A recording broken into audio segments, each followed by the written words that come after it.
Pengertian redoks. Redoks itu adalah reaksi yang menangkap ataupun melepaskan oksigen atau elektron. Artinya terjadi perubahan bilangan oksidasi.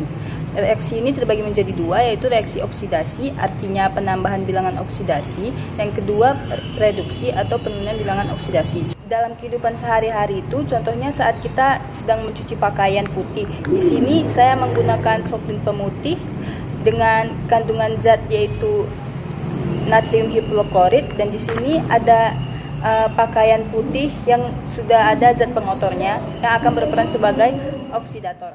Reaksi redoks yang terjadi yaitu molekul zat pemutih akan mengoksidasi kotoran yang bersifat hidrofobik atau tidak suka air, sehingga rantai kimia dalam kotoran tersebut akan terputus dan menjadi molekul yang memiliki bagian yang lebih kecil. Kemudian teman-teman bisa menggunakan deterjen yang mengandung surfaktan yang berperan sebagai untuk mengangkat kotoran-kotoran tersebut agar pakaian menjadi lebih putih. Contoh penerapan selanjutnya adalah pada proses fotosintetis. Fotosintetis adalah proses pembuatan makanan oleh tumbuhan. Fotosintetis juga merupakan proses yang kompleks dan menggunakan energi dalam cahaya matahari melalui reaksi redoks yang menghasilkan oksigen dan gula. Reaksi pada fotosintetis adalah seperti gambar di PPT ini. Penerapan selanjutnya adalah perkaratan atau korosi. Perkaratan atau korosi adalah sebuah peristiwa yang secara alamiah dapat terjadi pada sebuah logam di alam ini. Besi merupakan suatu logam yang memiliki sifat yang paling mudah mengalami perkaratan, sedangkan emas dan perak itu cukup sulit mengalami perkaratan dan dikenal sebagai logam mulia. Pasti kita bertanya-tanya, kenapa besi itu bisa berkarat? Itu karena pada awalnya besi merupakan suatu unsur. Namun ketika dia bertemu dengan O2 dan H2O, maka besi ini akan bereaksi sehingga menghasilkan senyawa baru yang kita sebut dengan karat. Dalam senyawa karat ini terdapat unsur oksigen yang bergabung pada unsur besi. Selanjutnya adalah pencoklatan pada buah apel. Saat buah apel dipotong, maka daging buah apel tersebut terlihat berwarna putih segar seperti ini.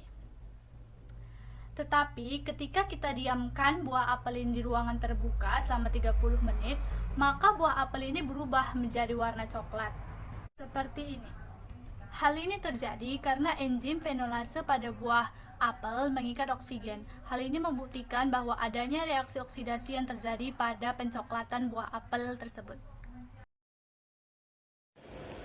Saya akan menjelaskan mengenai elektrokimia. Sebenarnya apa sih itu elektrokimia? Elektrokimia adalah ilmu yang mempelajari mengenai hubungan antara reaksi kimia dengan arus listrik. Jadi pada sel elektrokimia ini terjadinya proses elektrokimia, di mana proses elektrokimia ini ada dua.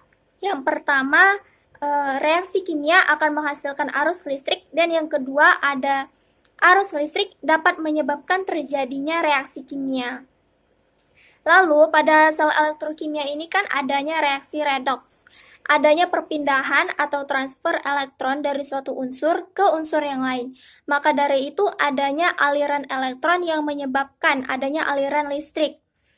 Di sini ada bagan yang menunjukkan bahwa reaksi kimia dapat menghasilkan arus listrik disebut dengan sel volta. Sedangkan arus listrik yang dapat menyebabkan terjadinya reaksi kimia ini disebut sel.